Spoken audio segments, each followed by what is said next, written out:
తాకట్లో ఉన్న మీ బంగారాన్ని విడిపించి ఆ రోజు ఆన్లైన్ రేటుకి కొంటాం. Sharma gold company.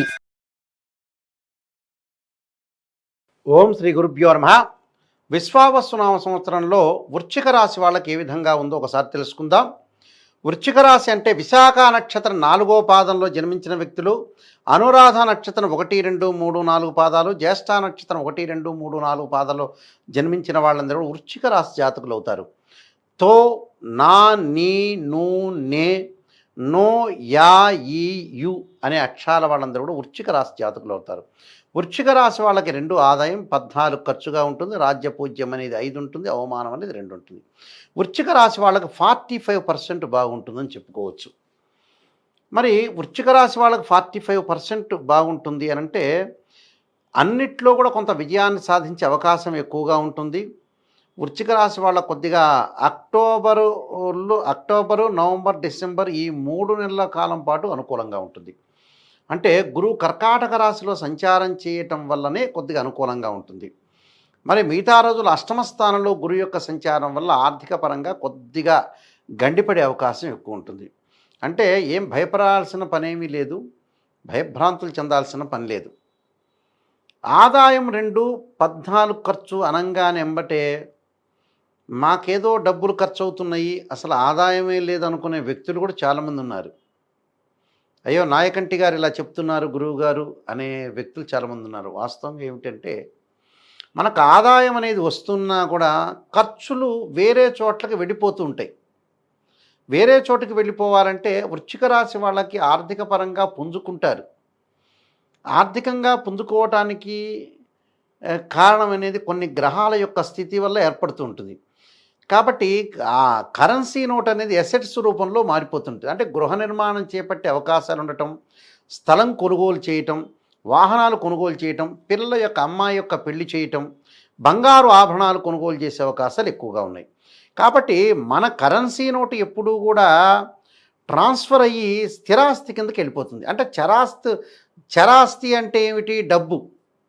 చరాస్తి దగ్గర నుంచి స్థిరాస్తి వెళ్ళిపోతుంది అని అంటే ఏమిటి అని అంటే ఎసెట్స్ రూపంలో చేంజ్ అవుతున్నట్టు అర్థం. అంటే జస్ట్ ట్రాన్స్ఫర్ అవుతుంది, దానికి ఇబ్బంది లేదు కదా. ఇలాంటి విషయాలు కూడా చాలామంది కూడా గుర్తుపెట్టుకోవాలి.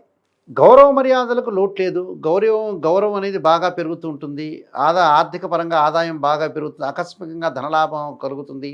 కొంత డబ్బులు ఖర్చు అయ్యే మార్గం అనేది ఎక్కువగా ఉంటుంది, డబ్బులు ఖర్చు అవుతుంటుంది. ప్రేమాభిలాషలు ఎక్కువగా పెరగటం ఒకటి, వివాహ ప్రయత్నాలు అనుకూలంగా ఉండటం, ప్రేమించుకున్న వ్యక్తులు ఎవరైతే ఉంటారో వాళ్ళు పెద్దల్ని ఒప్పించి వివాహం చేసుకునే అవకాశాలు ఎక్కువగా ఉంటాయి. స్నేహితులతోటి మంచి సఖ్యత ఏర్పడే అవకాశం ఉంటుంది. ఆరోగ్యం బాగుండటం ఒకటి, పట్టిందల్లా బంగారము, కీర్తి ప్రతిష్టలు బాగా పెరగటం, భూమి, బంగారము, వస్తువులు, గృహ ఉపకరణ వస్తువులు కొనుగోలు చేయటం ఒకటి, అభివృద్ధి అనేది బాగా ఎక్కువ ఉంటుంది. వ్యవసాయ రంగం వాళ్ళకు కూడా అనుకూలంగా ఉంటుంది. అలానే ప్రతి కిరాణా షాపు కానీ, గ్రోసరీ స్టోర్ వాళ్ళకి కానీ, మెడికల్ వాళ్ళకి కానీ వీళ్ళందరికీ కూడా అనుకూలమైన ఫలితాలు జరిగే అవకాశాలు ఎక్కువ ఉంటాయి. కొన్ని విషయాల్లో కొంత మనస్తాపం కలిగినా మిగతా విషయాల్లో భార్యామూలకంగా ధనాదాయం బాగా పెరగటం ఒకటి, గ్రామ సంఘాల్లో కొంత హోదా దెబ్బతినే అవకాశాలు ఎక్కువ ఉంటాయి. మీ సొంత విషయాల్లో మంచి పరిజ్ఞానాన్ని కలిగించడం ఒకటి. అలానే సినీ నాటక రంగస్థల పురోహితులకు కానీ, దేవాలయం కానీ, యూట్యూబ్ ఛానల్ కానీ, పూజా స్టోర్ కానీ, ఆధ్యాత్మిక వ్యక్తులందరికీ కూడా కొంత అనుకూలంగా ఉండటం ఒకటి, కోర్టు సమస్యలు కొంత పెరగటం ఒకటి, సోదరుల మధ్యలో అవినాభావ సంబంధం అనేది తగ్గే అవకాశాలు ఎక్కువగా ఉంటుంది. అలానే కాంట్రాక్టుదారులకి, ఫైనాన్స్ వాళ్ళకి కూడా కొంత ఆదాయం బాగా పెరుగుతుంటుంది. అయితే ఇవన్నీ కూడా వాళ్ళకి కష్ట నష్టాలతోటి మిశ్రమమైన ఫలితాలు ఎక్కువగా కూడింది వృశ్చిక రాశి. అంటే నాకు కష్టం వస్తుందని ఆలోచన చేయక్కర్లేదు. కొన్ని ఆస్తులు, ప్రాపర్టీస్ని పర్చేజ్ చేసే అవకాశాలు ఎక్కువ ఉంటుంది. లైఫ్ని ఎన్హాన్స్ చేసుకునే అవకాశం కూడా గ్యారంటీగా ఉంది. ఇక్కడ ఏమీ ఆందోళన చెందాల్సిన పని లేదు. ఏదో భయభ్రాంతులు చెంది ఇవన్నీ కూడా గోచారరీత్యా చెప్పబడే ఫలితాలు గుర్తుపెట్టుకోండి. ప్రతి వాళ్ళు కూడా ఏంటంటే ఎంతో అనుభవంతో చెప్తున్న ఇవన్నీ కూడా గోచారి, this is the transit system అంటారు. మన బర్త్ చార్ట్లో బాగుందనుకోండి, ఇవన్నీ ఓవర్కమ్ అవుతాయి. అన్ని రాశి ఫలితాల వాళ్ళు గుర్తుపెట్టుకోండి. బర్త్ చార్ట్ అనేది చాలా ఇంపార్టెంట్. ఇవన్నీ కూడా జస్ట్ సపోర్టింగ్. ఈ సంవత్సరంలో మనకు ప్రొడక్షన్ ఎలా ఉంది, ఈ విశ్వావసునామ సంవత్సరంలో ఏ విధంగా ఉండబోతుందో చూసుకుంటాం మనం. ఇక్కడ చతుర్థ స్థానంలో రాహు యొక్క సంచారం వల్ల తల్లి యొక్క ఆరోగ్యము, విషయంలో కొంత శ్రద్ధ పెట్టాలి. పంచమ స్థానం రాహు వల్ల ఉద్యోగులకు ప్రమోషన్లు, ఆదాయం బాగా పెరుగుతూ స్థానచలనం జరగటం, అంటే గృహాలు మార్పు, వాహనాలు మార్పు, అలానే ఉద్యోగంలో మార్పు, వ్యాపారంలో మార్పులు జరుగుతూ ఉంటాయి వీళ్ళకి. అలానే అక్టోబర్ నుంచి డిసెంబర్ వరకు 2 నెలల పాటు నూతన వ్యాపారాలు ప్రారంభం చేసుకోవచ్చు. ఎందుకంటే భాగ్యస్థానంలోకి గురువు ఉంటాడు కదా, ఆ సమయంలోనే కొత్త వ్యాపారాలు చేసుకోవటం, కొత్త ఉద్యోగాలు చేయటం, ఇళ్ళు మారటం కూడా చేయటం ఆ సమయంలో చేయటం చాలా మంచిది. అలానే అష్టమంలో గురువు ధనాన్ని ఖర్చు చేస్తుంటాడు, ఏదో రకంగా ఖర్చు చేసే అవకాశం ఉంటుంది. కాబట్టి ఎక్కడొక్కడ ఒక 20% అనవసరంగా ఖర్చులు బాగా పెరుగుతుంటాయి.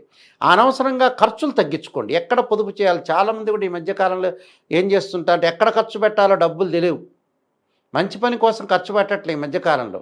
ఆ మంచి పని కోసం ఖర్చు పెట్టండి, చెడ్డ పని కోసం డబ్బులు ఖర్చు పెట్టడం కాదు. ఇలాంటి విషయాన్ని కొంత మీరు మెరుగుపరచుకోవాలి, ఎన్హాన్స్ చేసుకోవాలి, లైఫ్ను లీడ్ చేయాలి. వైఫ్ అండ్ హస్బెండ్ రిలేషన్లో కూడా డిస్ప్యూట్స్ లేకుండా బాండింగ్లో వెళ్ళండి. మీరు ఎక్కడ కూడా కాంట్రవర్షన్ కంటే కాంప్రమైజింగ్ ఇస్ బెస్ట్ పాలసీ అంటారు. ఇలాంటి విషయాల్లో కూడా ముందుకు వెళ్ళటం అనేది చాలా మంచిది. ఎందుకంటే ఇలాంటి విషయాలను కూడా మనం చూసుకొని ముందుకెళ్తేనే చాలా మంచి జరిగే అవకాశాలు ఎక్కువ ఉంటాయి. కాబట్టి ఈ సంవత్సరం అంతా కూడా విందులు, వినోదాలు ఎక్కువగా వెళ్ళటం, అలానే కేతు యొక్క బలం వల్ల కూడా తీర్థయాత్రలు, పుణ్యక్షేత్రాలు సందర్శన, స్నేహితులతోటి మంచి సఖ్యత, బంధువులతోటి కొంత సఖ్యతగా ఉండటం, ప్రతి విషయంలో కూడా విజయం సాధించే అవకాశం ఉండటం, సర్వత్రా విజయం లభించే అవకాశాలు ఎక్కువగా ఉంటాయి. మానసికంగా కొంత కుదుట పట్టాలు, ఏకపక్ష నిర్ణయాల వల్ల కుటుంబంలో కొన్ని ఇబ్బందులు వస్తాయి. ఏకపక్ష నిర్ణయాలు చేయొద్దండి. అంటే కుటుంబంలో ఒక నిర్ణయాన్ని చేసేటప్పుడు ఖచ్చితంగా అందరూ ఆలోచన చేసి ముందుకు వెళ్ళండి. చేతి పనుల వారికి కూడా చాలా అభివృద్ధి సాధించే అవకాశం ఉంటుంది. ప్రతిదీ కూడా సమర్థవంతంగా ఎదుర్కొని ముందుకు వెళ్ళే అవకాశాలు ఖచ్చితంగా ఉంటాయి. కొన్ని విషయాల్లో మనస్తాపం కలిగించేలా కూడా కొంత జాగ్రత్తగా ఉండి ముందుకెళ్ళటం చాలా మంచిది. కొన్ని పరిహారాలు చెప్తే ఆ పరిహారాలు చేసుకోండి. ముఖ్యంగా వీళ్ళు చేయాల్సింది కనకధారా స్తోత్ర ప్రాణాయం చేయటం, అలానే సూర్యుడి యొక్క ఆరాధన, సూర్య నమస్కారాలు, అలానే సూర్య నమస్కారాలతో పాటు ఆదిత్యాయుధ్నే సహస్రమూర్తాయ ధీమే తన్నో సూర్య ప్రచోదయాత్ అనే మంత్రాన్ని, ఈశ్వరుడి యొక్క ప్రదర్శనాలు, ఓ నమో నారాయణాయ నమః అష్టాక్షరి మంత్రాన్ని కూడా చక్కగా చదువుకోండి. దానివల్ల కూడా మీకు మంచి జరిగే అవకాశం ఖచ్చితంగా ఉంటుంది. ప్రతి విషయాన్ని కూడా ఆలోచన చేసి కూలంకషంగా ముందుకు వెళ్తే మనకు మంచి జరిగే అవకాశం ఖచ్చితంగా ఉంటుంది. విశ్వావస్తు నామ సంవత్సరంలో వృశ్చిక రాశి వాళ్ళందరూ కూడా సుఫలితాలు జరగాలని ఆశిస్తూ సర్వే జనా సుఖినో భవంతు.